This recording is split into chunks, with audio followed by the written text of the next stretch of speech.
Kirsten, do you want to introduce yourself and then I can start? Sure. I'm Kirsten Heckel, and I'm the 4-H educator in Tuscarawas County.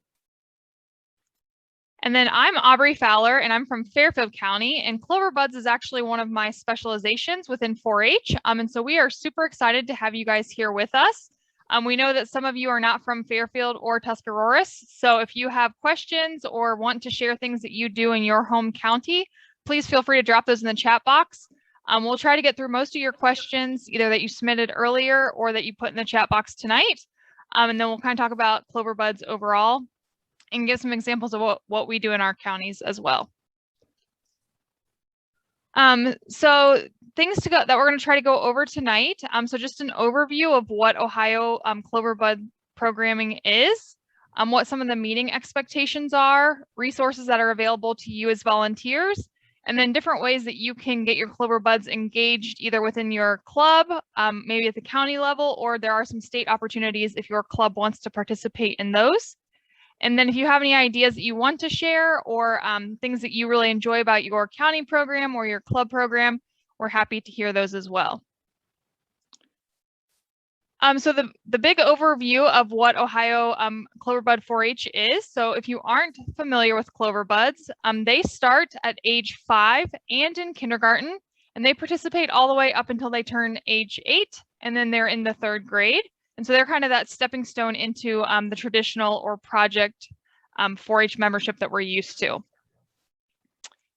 The overall goal is that we're promoting children's healthy development. So that can be from mentally, physically, socially, and emotionally. So finding different ways to include that either in your club meetings or events, different activities that you do. And it's not so much, it doesn't focus so much on kind of what they're interested in, like we think in traditional 4-H on projects or that spark that interests them. It's more about developing those life skills and helping them get through that process. So some of the more specific goals that they focus on are self-understanding. So we help build that self-esteem, social interaction. So learning how to get along with others, to share, to take turns, raising your hand if you need to ask questions, if you have a large group, things like that. Decision making, and then learning, also kind of figuring out that process of learning how to learn, and then the physical mastery of doing those different skills. So what do Cloverbuds get to do? This is kind of, this graph is kind of one of my favorites. So it shows a direct comparison between what we do as Cloverbuds and then what those traditional project members get to do. So Cloverbuds, again, have to be at least 5 years old and enrolled in kindergarten, and those ages are as of January 1st. The learning that they have is a little bit more activity centered and cooperative. They don't really get to pick their own project and process through it like a traditional project member would. They are more leader directed. Another thing that's important for Cloverbuds is that their recognition is more about that participation and that you are a part of the experience. We don't focus so much on competition at this age, just more that you're trying and doing those things and having new experiences. There's different approved activities that you as volunteers are welcome to use, modify from. And then when they go to county fair, again, there's none of that competition. It's more of just an exhibition. So showing what they did, sharing a new skill or something they learned, or maybe what they got to do as a club. So one of the things that we talk about in 4-H, regardless of if you're used to traditional or Cloverbud members, is so kids kind of act based on their stages. So we talk a lot about ages and stages and how we kind of progress through those different phases of life. And so Cloverbud ages, we kind of focus more on those skills that we want to learn. So the reason we don't focus so much on competition is because we're still kind of figuring out those feelings and having that self-concept. If you're told that you fail or you didn't get the trophy or the ribbon, they may not be able to quite process that and handle that as well. We're also learning and kind of going through that, we're growing, and going through that, those physical changes. So sometimes we might not be the best at cutting out a shape or coloring inside the lines. I'm just kind of figuring out how we as people are growing. one of the other things is how we think at this age with the Cloverbud. So it's more concrete. So they need to be able to see, feel, hear, taste, kind of whatever activity you guys are doing. Think more of how they can be a part of that and how that's involved. Being able to relate. So family might be of primary importance, and that kind of helps them feel secure and help them identify. They may not be able to kind of connect between the club setting or communities, things like that. Focusing on relationships between themselves and then adults. So at the Cloverbud age, we focus on working in small groups, and we don't necessarily worry about this is all the boys and these are all the girls. We're able to kind of interact together, and we don't really distinguish that yet at this age. And then as they're working with volunteers, the reason that this is kind of more leader-led is that they're also kind of looking for that approval and wanting to see that what they're doing and participating with in the club, that you as adults recognize that and acknowledge them for doing a good job. So some important things to remember. So those ages and stages, whether you see them in volunteer trainings or other manuals or other trainings you might be a part of, they are kind of generalizations. So kind of get to know your club. If you're helping with a countywide event, just kind of be aware of where your kids are that you're interacting with. As we know, children develop at different rates. And so what your youngest Cloverbud is able to do may be very different than your oldest Cloverbud member may be able to do. And so you kind of need to keep that in mind when you're planning activities, choosing material, and just kind of finding new ways to interact with those kids so they have the best experience. Some of the things that with Cloverbuds, the next couple of slides talk about learning characteristics. So once we get through this, we'll kind of transition into how you can use this in your club meeting and club setting. So things that they kind of more enjoy at this age or find more interesting. So if you have more intellectual challenges like riddles or word games, letting them kind of talk and share and show that they're kind of processing it too and able to show off what they're learning or what they're thinking or what kind of questions they have, even if they kind of get elaborate or silly, letting them kind of process through that. Like we talked about, learning is tied to more of that concrete experiences. So being able to see, touch, hear, smell, those types of things. And then being aware that children learn best when their physical needs are met. So being aware of if they need, different lighting in a room, or if your meeting space isn't conducive for all of them to be around a table to see, different things like that.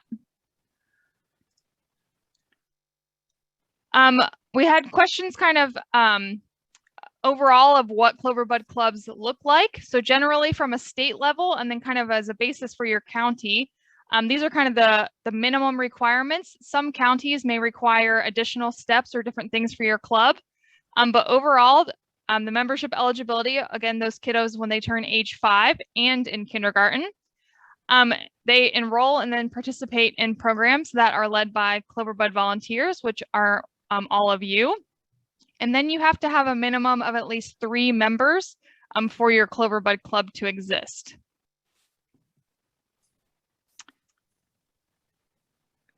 The Cloverbuds must belong to an organized 4-H club with traditional members, so they can't be standalone. Some counties will allow you, if you're working on a general club, that traditional club, if you need a few Cloverbud members to help you get over your minimum member threshold, they can help with that, but they can't exist on their own. They have to be tied to somebody else. It is up to each club if you decide whether or not you're going to take on Cloverbud members, because some clubs just aren't ready for that. There aren't enough volunteers for that. There may not be a need or an interest for kids in your area, so you as a club can decide that. And then if you're going to accept Cloverbuds, make sure that you have at least one trained Cloverbud advisor, so they're aware that you're going to have to do these lesson plans or more teaching than you would kind of individual instruction like traditional members. So they, again, are activity-based education, so more of those hands-on things, being aware that you're going to have a lesson plan or an activity, kind of a central thesis for every meeting that you do. You don't have to do project books. And then they also can participate in activities at club meetings that focus on those topics that are interesting to them, that you guys as a club decide. If you as a volunteer are really good at something. In Fairfield County, we have some that focus solely on horses. So if that's an interest area for younger kids, they can go to those clubs and do more of that horse education piece. And then the volunteers get to choose the activities, and again, from all types of areas and different topics, whatever works for you, whatever you're comfortable teaching or experiencing with your kids, you are welcome to do. I'll turn it over to Kirsten. Great. So on the last slide, Aubrey had that project books are not required. And actually the state program is going to discourage you from encouraging your Cloverbuds to buy project books and completing them, because that is more of the self-directed part of the 4-H program. That's when they get to that age to be project members. That is why Cloverbuds are leader directed and they're much more activity centered. I have had, and I'll be perfectly honest, because every situation is different. Every kiddo is different. And we want to make sure that they are getting the best possible experience in 4-H. So if there's a 7-year-old who just wants to explore a project and see if that's what they want to do, and the parent says, can I buy the book? I'm not going to tell them no, because that's not really my place to do that. But I do want them to understand that at 7 years old, you're not going to be completing this project and expecting to go to judging or compete with this project until your project age. So we just have those kids that operate differently, and maybe they're a little more ready to take on looking at some project activities than another person of their same age. But I just want Cloverbud folks to understand that they should not be completing traditional projects until they are project age. One thing that Aubrey and I really want to get people to also understand is Cloverbuds are 4-H members.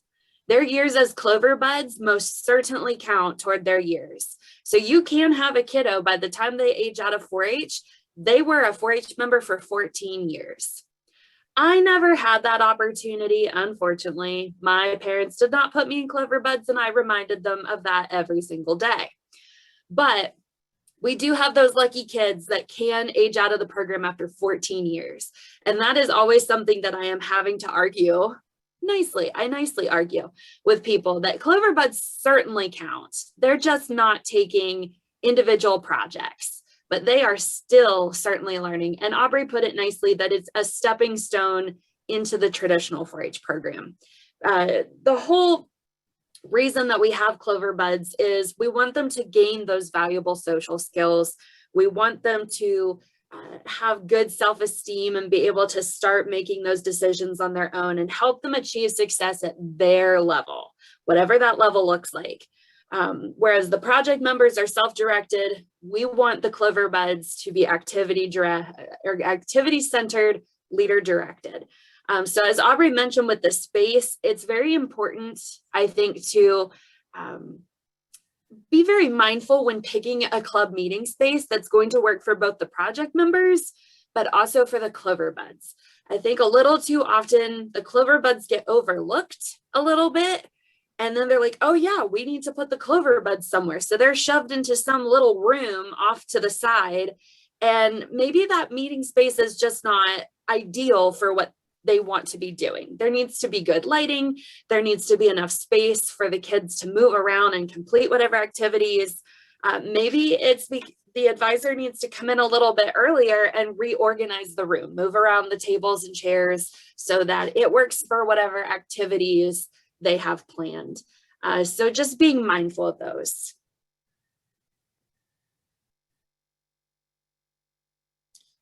So everyone works differently. There is really no, this is how it works.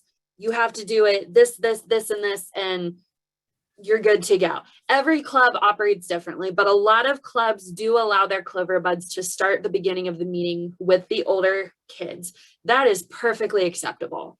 The Cloverbuds still need to be learning pledges. They can be there for roll call. They can be there for announcements. We want the Cloverbuds to most certainly feel like they fit in. It's when the older members, the project members, go on to the business portion of the meeting, that's when the Cloverbuds should be doing their own kind of activity. Some clubs even allow their Cloverbuds to meet on a completely separate night. I don't know too many of these. Most of my clubs have their Cloverbuds during the same regular meeting, and then they just take them off to go do their own activities while the project members are completing their business portion. And we always encourage that older youth members be kind of mentors for the Cloverbuds, help them or allow the Cloverbud to help them with a particular task or an activity. That's also going to really help them with their own interests too. Aubrey mentioned earlier that Cloverbuds are not a standalone club. So even if your club has your Cloverbuds meet on a separate night or a separate day, they are still part of that club. My understanding is that Cloverbuds used to be able to be their own kind of club. Okay, I'm getting Aubrey's nod. When I became a 4-H educator 8 years ago, I think that's about the time this was changing. Because when I started in my previous county, there was a Cloverbud club there, and I ended up having to tell them that's not allowed. That was fun as the brand new educator to tell a Cloverbud club that they could not exist and that they had to merge with another club. So even if they're meeting separately, if that's what works best for that advisor or those club leaders, that's fine, but they are still part of that club. One thing that they can do is they could do a spin club, and that's kind of a whole other topic. Spin clubs are those very short-term special interest clubs. Cloverbuds can do that, but as far as being a fully officially chartered 4-H club with an EIN number and everything, they have to be part of another club with project members. So in my orientations, I can't speak for every county, but in orientation, I like to go over the club meeting wheel and just kind of go over a very general outline of what a club meeting looks like. Well, it's going to look a little bit different for Cloverbuds. As we've talked about with Aubrey, Cloverbuds are going to have a much shorter attention span. So having enough games and activities and educational pieces in your arsenal is going to be huge. So maybe they're going to start out with the big kids and they're going to do roll call and pledges and announcements and just get them quieted down and get them focused. And that's going to take a few minutes. Then you want to go off on your own and for about 30 to 40 minutes, do your own kind of thing with just the Cloverbuds. And we're going to talk a little bit more about all of I shouldn't say a little, we're going to talk a lot about all of the resources that Ohio State has. I've tried talking to some of our Cloverbud advisors about this because I think they're kind of hidden gems on the state website. And a lot of people are like, I didn't know we had this. Well, yes, let me tell you more about that. And then if you want to bring the Cloverbuds back to do recreation and refreshments and social time with the older kids at the end of the meeting, that's perfectly acceptable. One thing that I would caution you on that though, is be mindful of what types of games you're playing during recreation. Because if you are allowing your Cloverbuds to participate in that, are they going to understand the game as well as the older kids? Or are they just going to feel like left out? I don't know what I'm doing. So that's just something to be mindful about.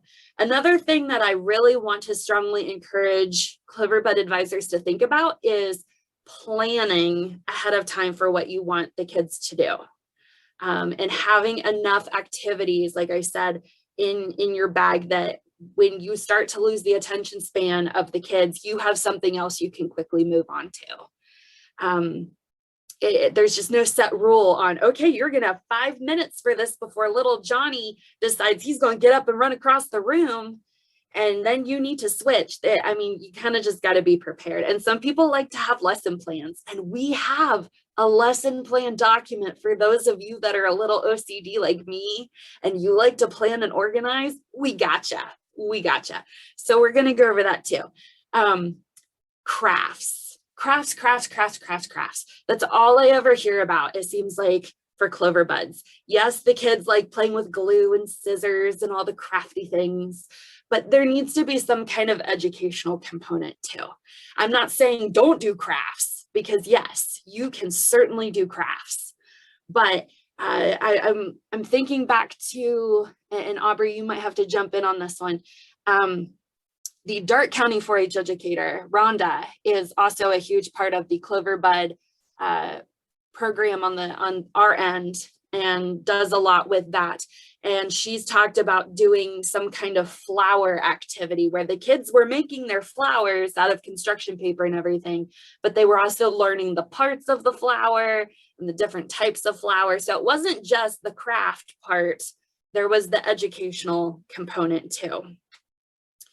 I think that's just all I've got for that slide. I kind of jumped around a little bit. So here's that lovely Cloverbud meeting planning template. So we're going to talk a lot more about the resources in a little bit, but this meeting plan template follows the big book of Cloverbud activities. So this document, and correct me if I'm wrong, Aubrey, I think it is on the state website that they can just pull it right off and print. We might have to look for that. The front part of it goes along with the activities that are in this book. So you're pretty set there. So you can write down the supplies that you need, the activity that you're doing, what the objectives are that you want the kiddos to have. Totally simple to actually Preble. So the Preble 4-H educator, I think, came up with this, but we can get this to you if you want it. The back side of it, so like I said, it's a two-sided document. The back side is if you are choosing to do an activity that is not out of the big book of Cloverbud activities, you can use the back side of that template to just completely make your own thing. So you can have it either way. You can either grab an activity out of the big book, or you can use that document and make your own activity. But this still allows you to organize that. If you're like me, you like to organize it on paper and be able to see it. When should we expect our curriculum books? Aubrey, Yeah, is that one yours? Yeah. So Brittany, that's a great question. So every county and every club handles that differently. So for Fairfield, if you have talked to your other advisors or with our office staff, we normally put in one big order per club. And then the office staff should let our office associates should let you know when those are ready. And then you can schedule a time to pick those up from our office. And that's actually very similar to Tusk.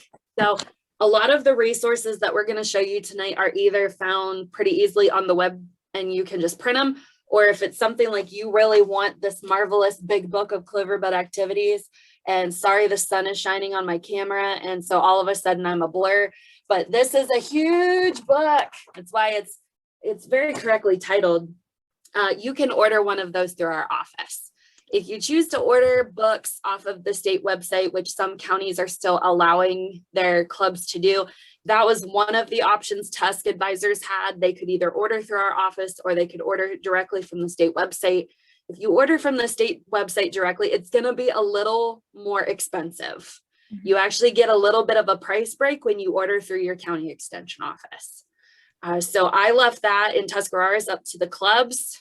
For whatever worked best for them. If it was a really tiny club and they only needed a few project books and they wanted to just order off of the state website and have it shipped directly to them, that was fine. If it's a bigger club, like I had a club in here today that was getting projects for 30 some members, they found it easier to order through us and they get a little bit of a price break. If you order online, they still have that I think free shipping coupon as long as your book order is over $20. So, but we can talk more about that. So the next lovely thing we have for you, this was actually, I think just for, no, it's not. I was thinking of something else. Sorry. The Grab and Go Club Meeting Toolkit. The Columbiana and Muskingum 4-H educators put this together this past year.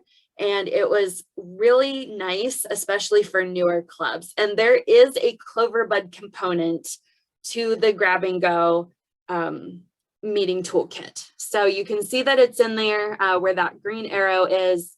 And so that is on the website. It's got like sample agendas. It's got just all kinds of stuff in there. I actually haven't even had time to dive into all of it, but I've heard really good things. So having that successful meeting. So I've already mentioned, be prepared for your meeting. Make sure that you have the supplies that you need. Nothing's worse than showing up and realizing you don't have everything you need to do to actually have your activity. So that's a big thing. Having adequate adult supervision. At this age, sometimes they just need a little extra help. So making sure that, especially if you have a lot of Cloverbuds, that you have enough help with you. It really is okay at this age to ask the kids what they want to do so that they have a hand in planning their own meetings.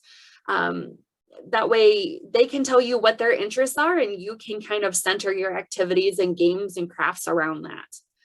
Again, having that frequent change of activities so that you are prepared. It's better to be over prepared than under prepared. I even have to do this with my camp counselors. So if I have a 2-hour camp counselor training scheduled, I try to have way more planned than what I'm going to have time for, because things just don't always go according to plan. Again, emphasis on cooperation rather than competition. That attention span is really probably just going to last you about 10, maybe 15 minutes. So making sure that you're finding those activities that not only put an emphasis on cooperation and not competition, but also being able to frequently change up what you're doing. And then kids this age can also be pretty ornery. So being able to not only change things up, but being able to positively redirect their attention to something else, and then refocus them is huge. And then having that mix of individual and group activities so that they're learning to do things on their own, but they're still working together as a team.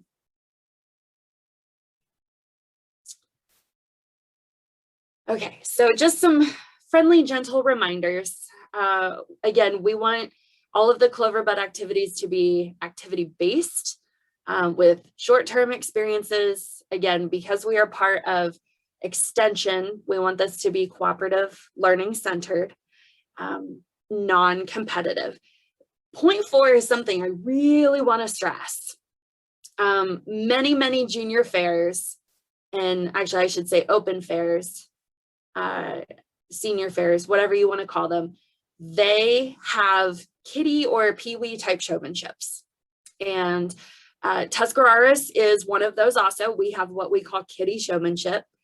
And all too often, because it is the Cloverbuds participating, they think it is a Cloverbud show. And that's not the case. Cloverbuds should not be showing livestock, at least not as a Cloverbud. So even if it is a Cloverbud participating, they're not participating as a Cloverbud. They are participating as a child of that age for that show. And that open or senior show is put on by the Senior Fair Board, because it is in the Ohio 4-H Cloverbud program rules that you are not showing livestock as a Cloverbud. I had this problem so much in my previous county where they tried to let Cloverbud show horses, and just no. If you want to do that outside of 4-H, that is totally up to you and your family. But while participating in Ohio 4-H as a Cloverbud, you are not showing livestock. But I am all for kids doing and participating in peewee and kiddie showmanships. Last year during COVID, I got an email from an advisor who was also a parent, just telling me that she strongly felt that we should have kiddie showmanships because her Cloverbud had worked so hard with the older siblings' animals. So I had to explain it again. So just please keep that in mind. So again, I grew up on a hog farm, and I did open shows as a wee tot for many years. I stepped into the show ring at 3 years old. So I encourage kids to learn how to do that, but you're not doing it as a Cloverbud. And then number 5, developmentally, just being age appropriate with whatever activities that you're doing.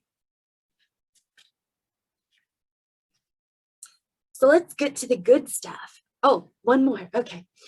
So some parameters that we have, obviously we want these activities to be safe for children, whatever they're participating in. They are going to be distinctly different from what our project age members are doing. This all goes back to the whole ages and stages that Aubrey's already touched on. We want the kids to feel successful in whatever they are participating in. So that's again why we focus more on cooperation rather than competition until they get to that project age where we feel that they can handle that a little bit better. So we want the activities to be fun, we want them to be positive, and we want them to focus on those 5 general life skill areas so that they are moving through that, and then they're gaining so many valuable skills before they even reach project age. So those resources, which is probably the main reason you signed up for this tonight. So again, we have the big book of Cloverbud activities, but we also have, oh, I pulled all of these out of storage. We have the Cloverbud Leaders Guidebook. So the green one that's on your left. This one it's a slightly smaller document, but it's a good just kind of background thing, especially if you are brand new to being a Cloverbud advisor or working with Cloverbuds in general. It's going to talk about what you do as a Cloverbud advisor, kind of like your job description. Many of you already got that really, even though you are a volunteer and you're not paid, even though we would love to pay you. You still are provided with a job description when you first become an advisor. So that it's going to talk about that. It's going to talk about ages and stages, the ways that Cloverbuds can participate, some myth busters are in there, and also a breakdown of the big book of Cloverbud activities. So I already gave you a quick glimpse of that. There are some of these out of the big book that are on the website, actually. I don't know how many are on there, but I would strongly recommend a 4-H club ordering a big book of Cloverbud activities, because there are so many things in here that after a few years, you can most certainly recycle your activities once your Cloverbuds have aged up to project age. So that way you can just keep recycling things, kind of like I have begun recycling my Cloverbud camp themes. So every 4 years, I go back to the theme that I did 4 years ago. So Aubrey and I were talking, it's probably going to be Dr. Seuss this year, which I did several years ago, and the kids loved it. And that way I don't have to come up with even new things. So it's still going to be new to them. And also in the big book of Cloverbud activities, there's 8 different categories. So there's a whole lot of stuff in here. There's talking points, there's crafts. All of these things are going to lead you through the entire activity. And I would, again, strongly encourage that the club purchases it. That way the book stays with the club, even if the Cloverbud advisor moves on to new things. It's also going to help you as the advisor plan ahead so that you can prepare your activities, you can gather any supplies. It's going to have short active activities that works well with that short attention span, and then helps you move on to new things. If you've been around for a while, I believe, and this was before me even, so I mean a while, there used to be series 1 and series 2. Okay, Aubrey knows what I'm talking about. Those were the older Cloverbud advisor resources. And so when they put the big book together, which it came out in 2016, when they put this together, they took series 1 and series 2 and they put it together and updated it. So some of these activities, if you've been around for a while, may actually sound kind of familiar. We also have the Cloverbud Connections newsletter. This is also a blog, or used to just strictly be a blog. If you subscribe to it, you do receive 2 posts a month right into your inbox. So you don't even have to go searching for it. It will just be sent directly to you. I think I messed up your slides. I forgot you had details on each one. No. So again, I probably already mentioned a lot of this. That volunteer guidebook, you can get that through our office. It's just going to give you a lot of the behind the scenes stuff, a lot of the basics for when you first become a Cloverbud advisor, and suggest some methods for you for just to help you out when you're getting started. The other thing with this guidebook is to check with your county as to how they handle it. So some might have you order it on your own. In Fairfield, we make sure that every Cloverbud club has a copy. And so if we add new volunteers, that's something that our advisory committee covers for those members or those volunteers. So make sure you check and see what your county options are when it comes to those type of books. So yeah, there's that lovely big book of Cloverbud activities again. So it's got hundreds of activities, and those are the 8 different parts it has to it. So lots of good stuff in there. I've had several clubs purchase it and say that they really enjoy the activities out of it. And then, oh, go back for a sec.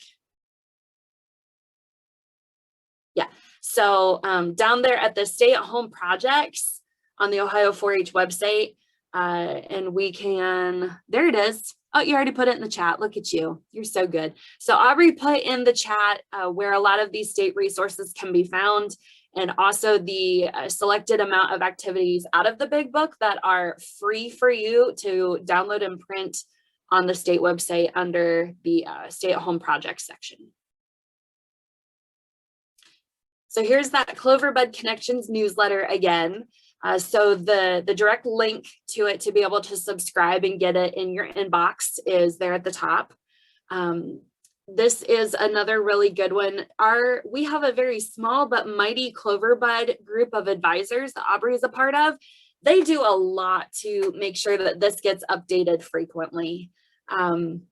As you can see, this one, Hopping into Spring, was done by the Lake County 4-H educator. So they do update it frequently. They're always adding new activities. So I strongly suggest that you subscribe to that so that you don't even have to worry about going and finding it. It just shows up in your inbox twice a month. The other thing, while this screen is up, some of the next couple of resources that Kirsten's going to share, they can all be found on this. This is kind of their home landing page. Like when you click on that website, this is what it'll take you to.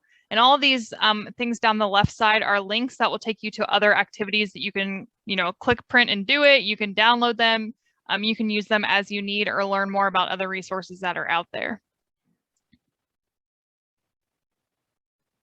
So some additional stuff that we have, we're going to just go through these, but we have what's called My Cloverbud Year. This came out just a few years ago. This is not a project book, so not a traditional project book, but it's a book that looks like a project book that Cloverbuds can have and make them feel like a big kid. And it was really well put together. And I see that one of my advisors is on here. Katie, I'm going to put you on the spot. Before this came out, Katie had designed kind of her own little Cloverbud book. So when this came out and I was showing like every advisor, like, look at this, Katie's just like, okay, I have my own. It's just like, really? I was so excited over this. I thought it was adorable. So, and it can be used for multiple years. Cloverbuds are not required to have this, but we had a lot of advisors who went ahead and ordered it just so the Cloverbuds had their own book. And they can work on it on their own. They can have an adult help them. But they can use it for multiple years. They can write in it what kind of activities they did. And I think it's really cool. So, and that way you don't have to design your own. So you can order these through our office. It's actually cheaper if you order them through a pack of 10 rather than just ordering a single book. Clover cubes. So I have actually never really played a whole lot with the Clover cubes. In fact, this is how little I've played with them. When these came out in 2015, I still have them and they're not folded yet. But I have seen them all folded into their little cube-like shapes, and they've got some really fun questions on them. They've got different topics. They've got 12 topics. So everything from all about me to animals to art, engineering, fitness.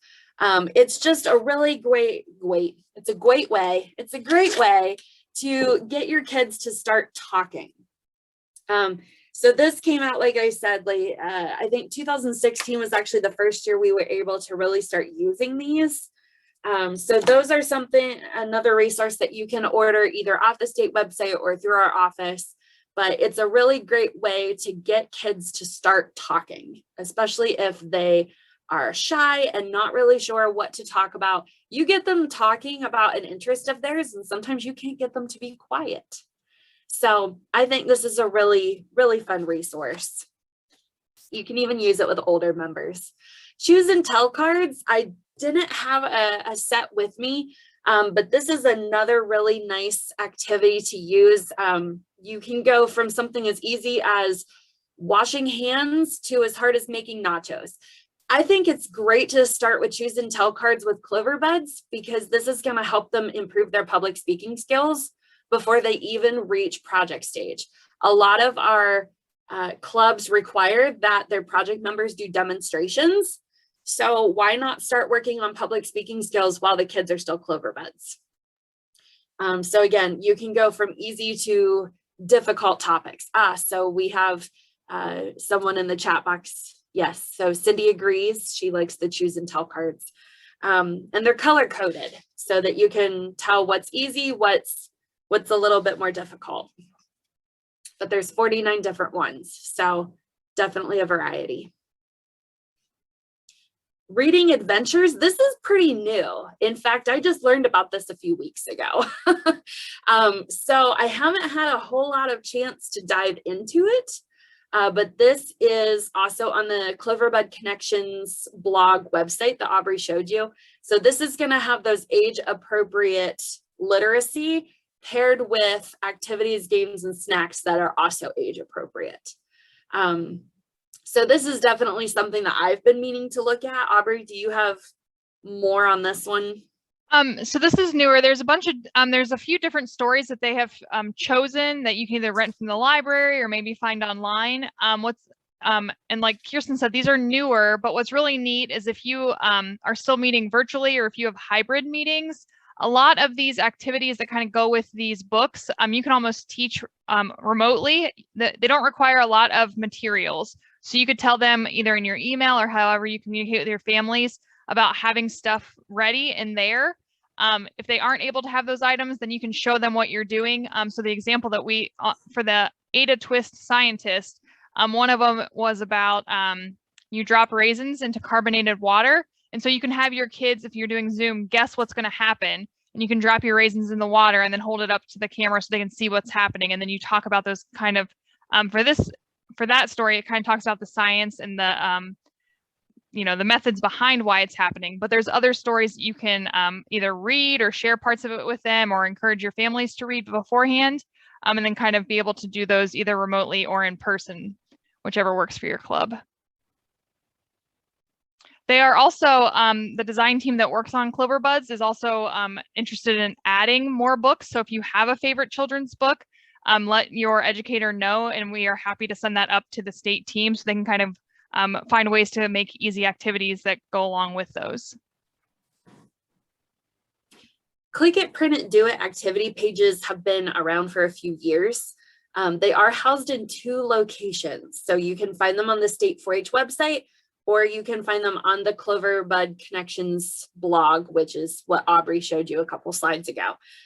There's a whole variety of activities, there's videos, there's all kinds of things. So if you are just kind of in a rush and you don't have your big book of Cloverbud activities handy, you can just hop right on the website and pull up a Click It, Print It, Do It activity page. And that's gonna give you some great things to use with your Cloverbuds. This was brand new this year. So the Cloverbud time capsule, you can do it anytime, but I'm sure this came around because 2020 was a heck of a year. And maybe it's not really a year that we all want to remember. Or, I see you shaking your head, Katie. Or we want to dig that time capsule up in several years and go, I'm so glad we're past 2020. Whatever you want to do there. So we do want to try to think about what was positive in 2020. So maybe spending more time with your family or a new skill that you learned. But you can certainly use it for other years too. So this was something that the Cloverbud team just put out this year. So this one is creating a family time capsule. So it goes everything from choosing your container to what you want to include in that. And again, this document that you're seeing the screenshot of it is also on the state website under the Cloverbud Advisor resources. And then the Cloverbot challenge. So we just got an email, what was it, this morning, Aubrey, that has all of the details. I have never had anybody participate in the Cloverbot challenge. It is going to be virtual for 2021, and it's going to be a Mars theme this year. So the Cloverbots are teams that they go ahead and register. It's obviously going to be a little more focused on STEM subjects. So they select a theme each year, and then teams research a topic, build a working model of their solution to the challenge issue, and then create a poster to illustrate their findings.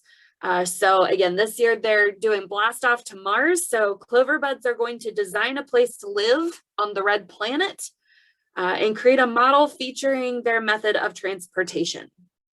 So this will be virtual on July 12th and on July 22nd. Both are in the evening from 6:30 to 8 p.m.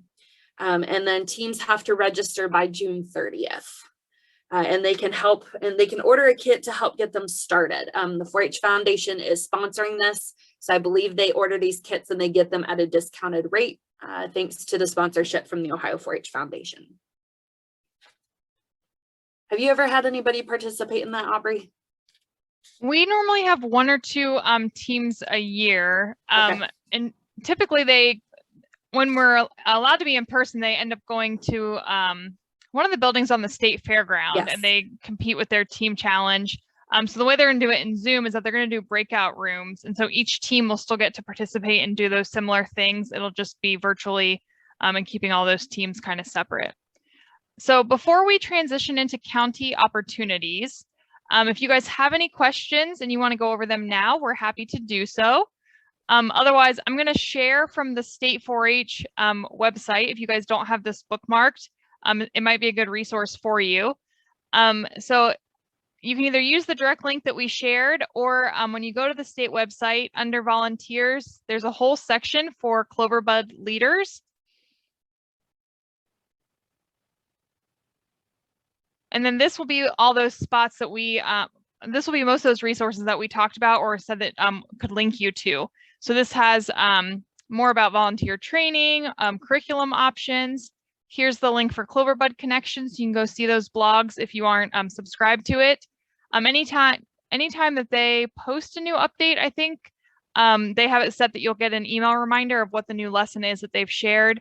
And then any of the past newsletters, their activities are linked here. And then different things about why we have Cloverbuds, why you should have Cloverbuds in your club, ways to help those kiddos have the best experience within 4-H. See if I can get this back up here. So like Kirsten and I said, every county does things differently. So we have a slide from Fairfield and we have a slide from Tusk. And then if anybody from a different county wants to share or has ideas of what they do that they enjoy, we are happy to hear about them. So most of our county-wide events are organized either by our office or some of our junior leaders run some of them. And so we do a 4-H pledge speaking contest. They fall underneath our general speaking contest that day. And so for Cloverbuds, all they have to do is stand up and say the 4-H pledge, and then they get, and they stand in front of their peers, or they could have a friend stand up there with them. And then they get a ribbon and a certificate and a participation recognition that they did that. And again, that's kind of building on those public speaking skills that for a lot of us is a fear or something that we have to kind of work through and get used to talking in front of others. We do a 1-day day camp at our local park. And so it's just Cloverbuds. Like Kirsten was saying, we either kind of keep the similar rotation. We change themes a lot more. I like the idea of bringing back old themes. So we are also doing Dr. Seuss this year, but they want to do the Lorax. And then when they come to fair, as part of that exhibition experience, we've added, we kind of have them all come on one day and we do all their activities on one day. So then they don't have to come back the rest of the week. So we do graduation. So for us, our kiddos that are moving up from Cloverbuds into traditional programming, They get a little recognition, and we normally invite the commodity queens, which is this picture up here. So they get to see all the girls in sparkles or guys with their hats. And they read through what it means to be a Cloverbud and why it's exciting to become a traditional member. And then they get gifts and recognition for doing that. We have a show and tell. So they sign up by their club and share what they did that year. They can bring a project, they can bring a poster. Sometimes they get too shy in front of everybody. And so their advisors just ask them questions and they answer what they did for the year. But they get that recognition and participation as well. And then our companion animal show is very generous and partners with us to do a stuffed animal show. So our Cloverbuds bring their favorite stuffed animal in, and it can be as little as they want or as big as they want, just realizing they have to carry it around the fairground. So we had a very small Cloverbud member bring like a giant tiger that she got at the fair with her into the ring. And so they introduce themselves on a microphone, so they get some of that experience that older kids get. And they introduce themselves, their animal, and then tell a fun fact, and then get recognition from that as well. And that's this bottom picture here. So my Tusk people might recognize some of these kiddos on this slide. I don't do quite as much as Fairfield County does. I was telling Aubrey about this earlier. So Aubrey is one of 2 4-H educators in Fairfield County. And here in Tusk, it is me, myself, and I. So, and actually I did some of these in my previous position. So when I was in my previous county, we did stuffed animal show, we did Cloverbud show and tell, we did Cloverbud cornhole, but I also didn't have as much responsibility at the fair at that county as I do here. So here, maybe if I can find an advisor or two to help me with more Cloverbud things at fair. And notice my Tusk advisors are all looking down and not staring at the camera now. But we also do, I knew Katie was going to get put in the chat box. We also have a 1-day Cloverbud day camp. So the picture on the left is from our Dr. Seuss camp a few years ago. So we do this at our fairgrounds. So we utilize our Clover Cafe back there in the background. We do a lot of outside activities.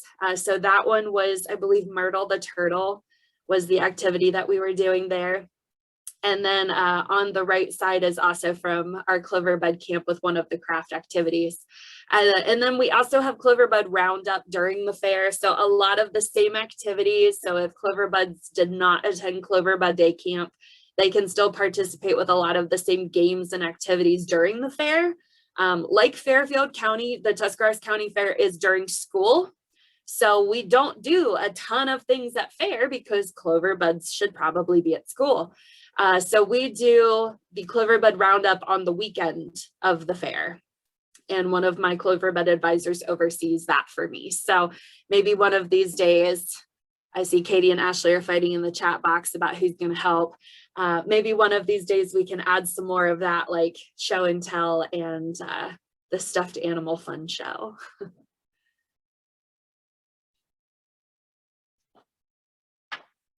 So we are happy to hear if you guys have ideas or if there's anything that you want to share that either works for your club or that you do as a countywide activity. You are welcome to unmute yourself and share that. You can also drop them in the chat box and we are happy to read those out loud for everybody else.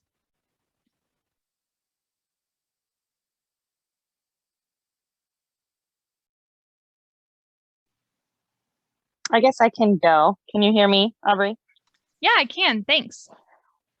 My name's Jenna Kemmer and I'm from Fairfield County, and this is my first year doing Cloverbuds. I am an ag teacher, so my daughter is 6, so I decided it was a good time to get her involved. But we've had 2 meetings so far, but the first meeting was just, kind of getting kids introduced in dues. But this last meeting, I went and bought canvas bags off Amazon, super cheap. We got some, green paint, and I made like a stencil with a clover on it. And so I picked up books, and my idea for this bag was we decorated them, and then that way they could keep their books in there. We got them a pack of crayons and some pencils, so that way they had all of their utensils. So we weren't sharing utensils or anything like that at our meetings. And as simple as it was to get some green paint and some paint markers, and we talked about, I introduced the 4-H pledge and what the 4-H's mean on the clover. And then they put that on their bag. Was pretty cool. I mean, the kids loved it. The parents liked it. They helped. So that was just real basic. The first official activity that we did in our club. Thanks for sharing that, Jenna. One thing we didn't have in here, and I always forget about them because no one uses them. We have the old Cloverbud Club kit. Just the, what do you call those, Audrey? Or Aubrey? Why did I call you Audrey? They're the themed ones. So like the flags and I don't remember what they were. They came in those giant plastic bags. Mine are in boxes now because our office flooded several years ago. But no one ever checks those out. So though I would not check those out right now during COVID, but once we get past COVID, that could always be an option if you want to check out one of those kits. Fun with flags. That was. Yeah, there's one about citizenship. There's one about sound and music, which is kind of a favorite of that one. I think it's checked out the most, our office. There's one about weather. But some county offices may still have those. It's been a while, so some of them may be missing, but it has that lesson plan from the old Cloverbud curriculum. Yes, our country, the science of sound, food fun, sports fun, and fitness is fun. I know, and if there's anyone else that would like to share, by all means, I will stop talking. And I don't know, I don't want to put Leah on the spot, but we had a Cloverbud club. I know some are still meeting virtually or hybrids, and we've had a lot of questions about how do you teach lessons? How do you do that? How do you keep Cloverbuds engaged? And so we've had a couple of clubs in our county. The advisors will get all the supplies together that they need, because the other thing is, when we're teaching things remotely, we don't ever want to assume that kids have all the utensils and resources that we would have at meetings. And so we've had quite a few clubs put together kind of Cloverbud kits and either drop it off on their porch or have a pickup day and they just kind of drive through and grab it. And it'll have enough stuff for 2 or 3 meetings.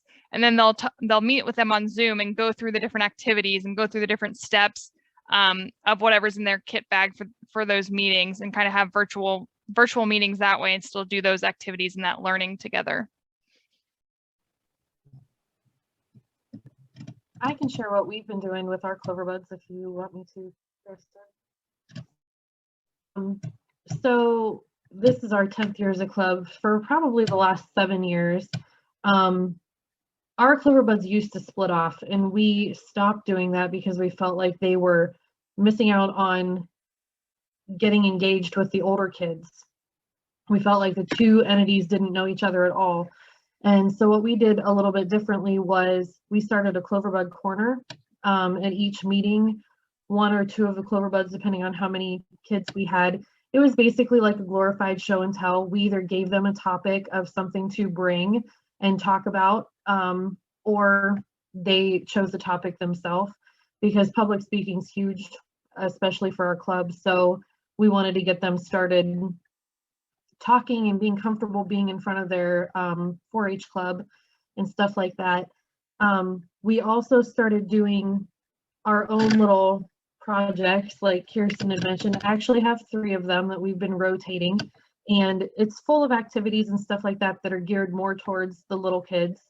One's about recycling and keeping Ohio beautiful, one's about first aid, and one is about, it's like all about my Ohio, like our Ohio flag and state symbols and how 4-H began in Ohio, things like that.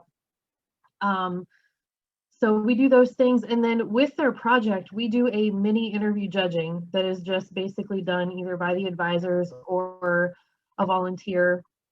But the difference is they get all of the questions in advance, and most of the questions are geared toward how old are you, what grade are you in school, things that are easy for them to answer. And then there's like a question or 2 about each section of the project book that we've made for them. But that's a lot of what we've been doing with our Cloverbuds, and they really seem to enjoy it. So thanks, Katie.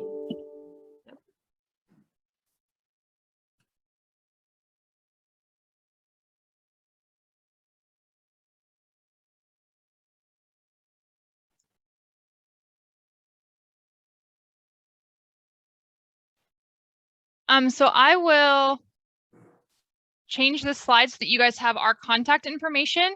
If you guys still have ideas that you want to share, we're happy to hear them. We don't want to cut anybody off, but I do want to be respectful of your time. Are there any like burning questions that you still have for us that we weren't able to cover, or that you've thought of now that we've gone through training? I might have missed this in the beginning because I was having trouble getting signed on, but what and are we supposed to be responsible for and keeping track of as far as administrative wise? That's a great question. So I don't think that's a great question. I don't think a lot of people think of that or ask from a Cloverbud perspective. So I don't think in our county, and I'm not sure if it's a state requirement, that they attend meetings like traditional members do. They don't necessarily have that 2/3 requirement. Correct me if I'm wrong, Kirsten.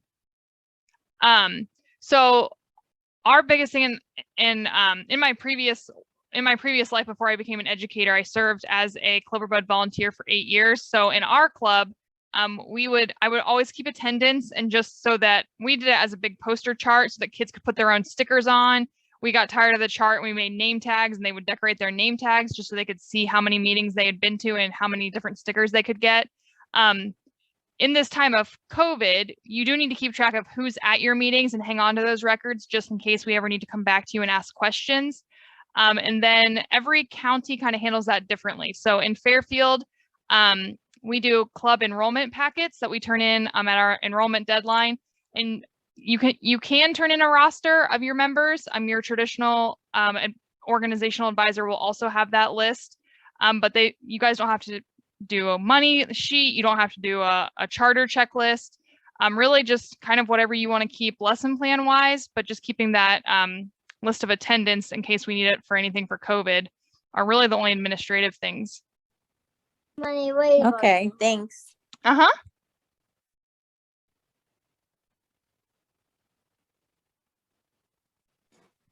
Aubrey, where do we want to post this recording if anybody wants to refer back to it or wants to send it to another advisor that missed tonight?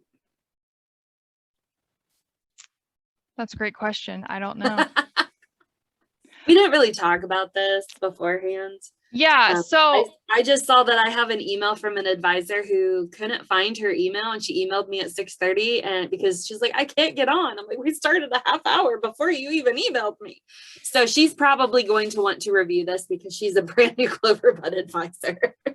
yeah, so it's currently living on my computer, so I will probably upload it to the Fairfield 4-H YouTube channel. I have those of you that did the survey to get the registration for this link, I will go ahead and email it out as soon as it's live, and then you can share that link to anybody that you want. If anyone misses, or if you tell your educator, they're more than welcome to reach out to Kirsten or I, and we'll make sure you guys get that. We're very excited you all jumped on tonight. I have never done a Cloverbud advisor training, and so I kept trying to tell everybody that I knew that had Cloverbuds and just said, hey, we're going to do this. I know the Cloverbud program often gets overlooked. I have several new Cloverbud advisors this year. I want you to feel supported. I want you to know where these resources are located at. So I'm really glad that you all jumped on.